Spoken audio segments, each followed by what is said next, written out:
I was still left with this like empty feeling of like, well, okay, but now what?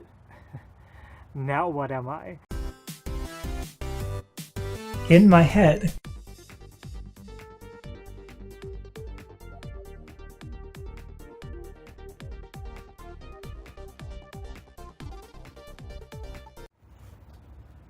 Hello, hello. I'm not really sick anymore, but I'm still got my lollipops. Here comes a car, of course. And another car. So welcome. We're gonna go on another walk at night talking about mental health. That's what I do here on this channel if you are new.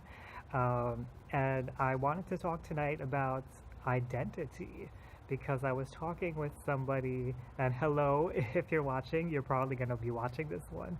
I was having a conversation with somebody about personality disorders, that they happen to have a personality disorder. I had BPD, myself, borderline personality disorder, and one of the core issues that people with any personality disorder have difficulty with is identity. So I wanted to talk about that.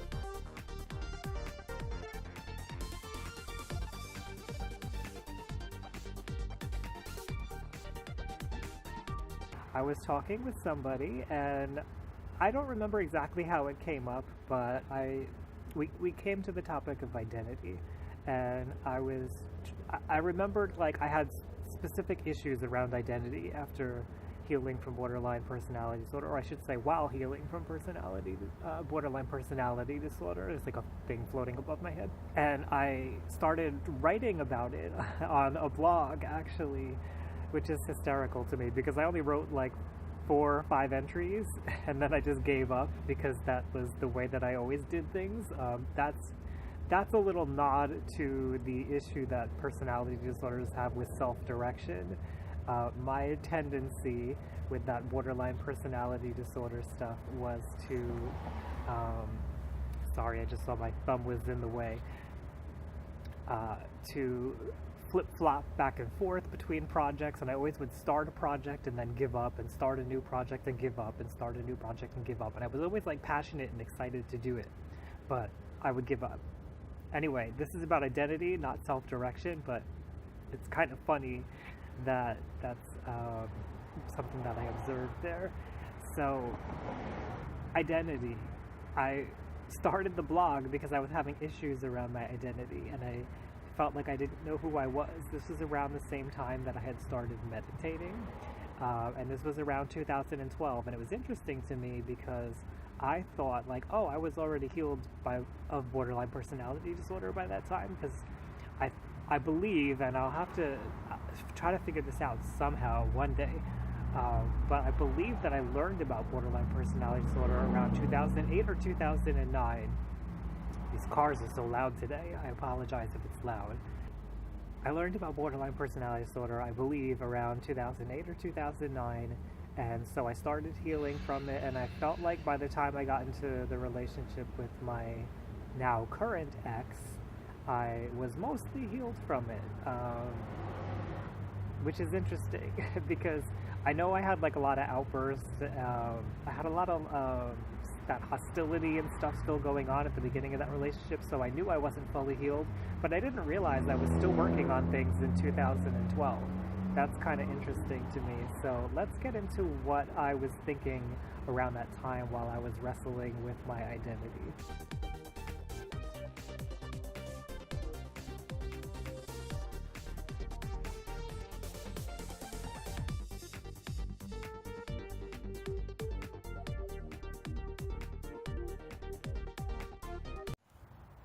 I want you to be honest with me. How many of you are watching, waiting for the police to like pull over next to me or something crazy to happen? Because it's kind of funny that I'm always out here at night and it seems like there's always somebody around. So I'm wondering how many of you are watching like a reality show waiting for something to happen to me? Leave that in the comments. Okay, so I went back and I found this blog.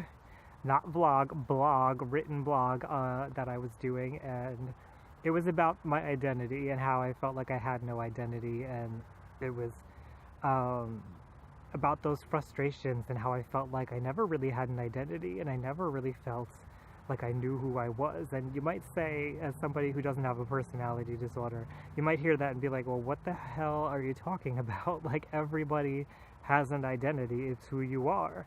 And I didn't feel connected to who I was. I didn't have a sense of who I was, especially because I had borderline personality disorder. And for borderline personality disorder, I was always like flip-flopping on things, and my decisions were always flip-flopping, my views on people were always flip-flopping, so I never had a consistent, stable view of myself, because I was always flip-flopping on myself and what I thought about myself. Sometimes I thought I was great, sometimes I thought I was crappy, sometimes I thought that I made the right decisions, sometimes I thought I made the wrong decisions, and I just never had this sense of stability about my own identity. So it was interesting to go back and read and see how inconsistent I felt about myself, and yet how even after, I believe I was mostly healed from the borderline personality disorder, and we'll get to that in a second, but even after that I still was struggling with this identity thing. So let's talk about how I got there.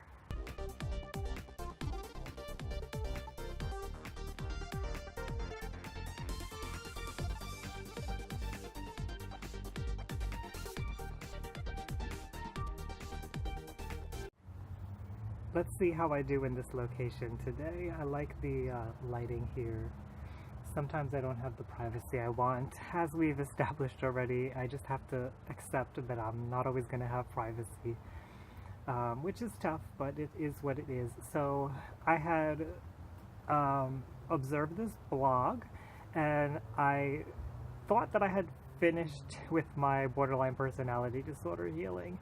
But what I realized as I looked over this blog, because I looked it over right before I left to go out for my walk tonight, and I realized that I must have dealt with all of the back and forth, black and white thinking, all of the flipping of my choices, my decisions, flipping of relationships, that tug of war that's characteristic of borderline personality disorder. I must have resolved all of that, but when I had resolved all of those defenses, because that's what they were defenses, I was still left with this like empty feeling of like, well, okay, but now what? Now what am I? After I fixed all the problems, I still didn't know, like, who am I now? Because I was so used to being this person who was always reacting to things, always defensively trying to get a grip on the world around me. And that's kind of what borderline personality disorder felt like for me. Always like grasping for things, but never really getting a hold on them. So once I was able to stop all of that grasping behavior, and I was able to stay calm enough to think about things, thanks to the help of meditation in part, I still didn't know, okay, like, but what am I? Because I was used to living a very different way, and this is very common for people who are healing from personality disorders, to get to this point of, all right, now what? And it's difficult because you kind of have to accept that a large portion of your life you didn't know who you were. It's a very uncomfortable place to be. It's very frustrating. I found it very angsty. Some people just feel very blah about it, I guess. I was very angsty over it, and I had a lot of stress about it. Like, this is frustrating. Like, what am I? What's going on here? So I came up with a few solutions to start figuring out who I was, and there was something that kind of surprised me along the way, and I will discuss that as I continue.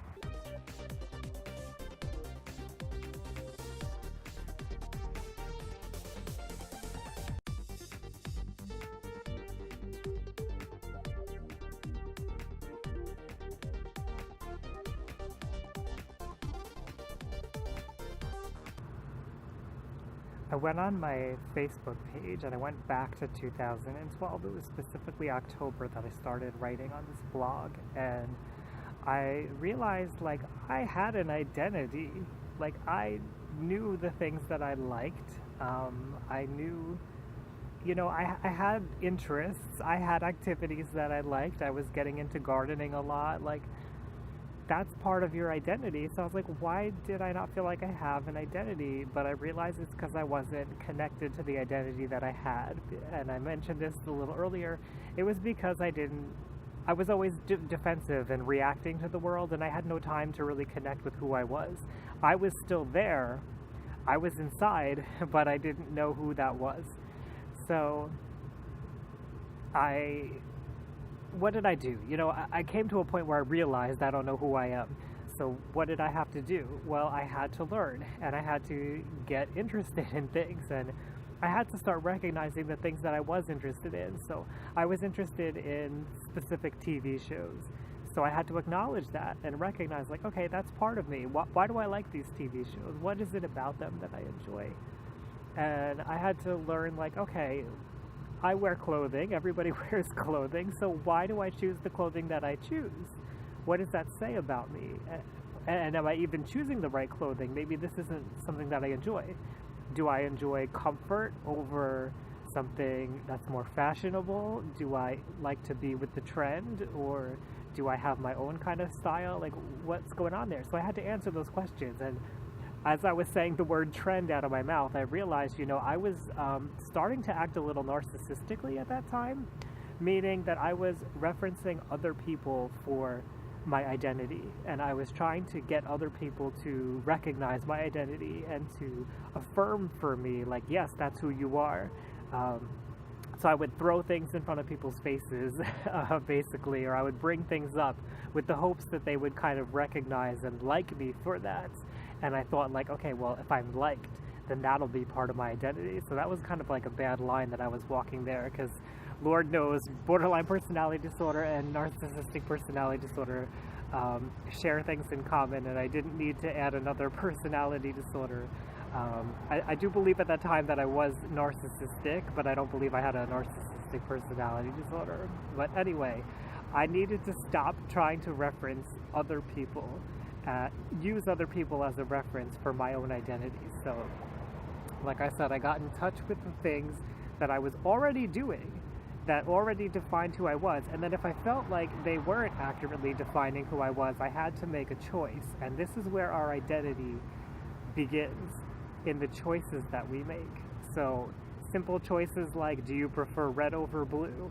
That's part of your identity. More complex choices like, where do you live? That's part of your identity. Maybe you don't feel like where you live reflects who you are. Then that's not part of your identity, but you have to also recognize that. So things that you do like, things that you don't like, they're all part of your identity, and that was a process that I had to learn.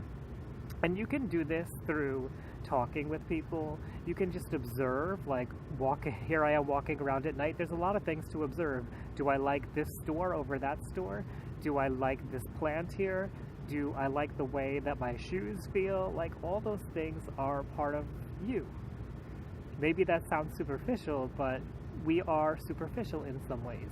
Now, as for the deeper core parts of you, that might get a little bit more complicated.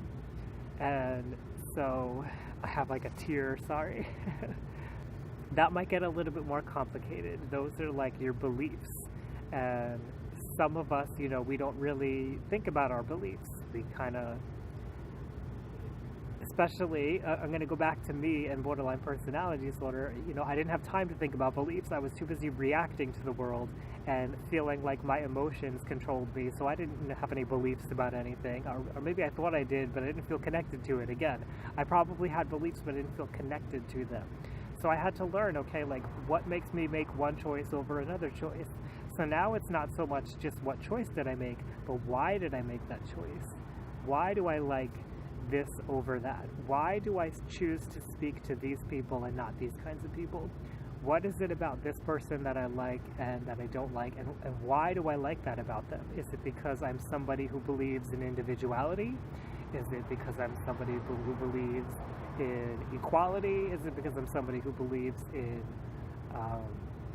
communal situations? Like, there's no right or wrong answer here. We have a varied population with a lot of different beliefs about things, so don't feel like there's a right belief. But I had to make all those decisions for myself, and I've gotten to know myself. And this person who I was talking with that brought this whole thing into my my thought process in the first place had asked me, well, do you feel like you know who you are now? Do you feel like you have an identity? And yes, I definitely feel like I know my identity. You know, my identity is somebody who's passionate about psychology, who wants to humanize mental health. I know when it comes to clothing, I'm not wearing clothing that I like, so I know, unfortunately, it doesn't really reflect my identity too much, but I like patterns. I like bright colors and stuff, which I think is kind of shown in my branding around my channel and stuff like that. I like to sing, which I'm not going to be singing on this channel anytime soon. I like gardening. I still like gardening, and I like to have conversation and get into like the thick of things. I like meaningful conversation. So all these little things, they add up to my whole personality. And that was a process, and it took some time to learn it. And again, a lot of it was already there, I just wasn't connected to it. So those of you who may know about the concepts of the false self and the true self, I feel that my true self was always there. It was always waiting for me to just get back in touch with it. So there you have it. And we'll continue walking a little, see if I have anything else to add to this, and then we'll wrap it up.